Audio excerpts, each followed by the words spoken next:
গাছগুলো কি সুন্দর বসে গেছে।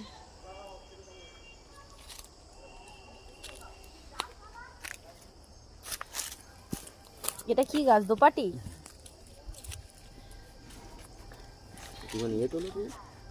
চল তো, বেগুন চারাগুলো বেরিয়ে গেছে। এইগুলো মনে হচ্ছে গাজর, এইগুলো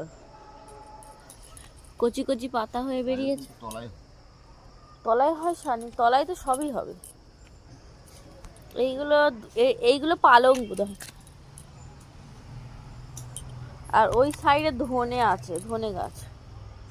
এগুলো কি আছে ভালোভাবে হয়নি, বোঝা যাচ্ছে।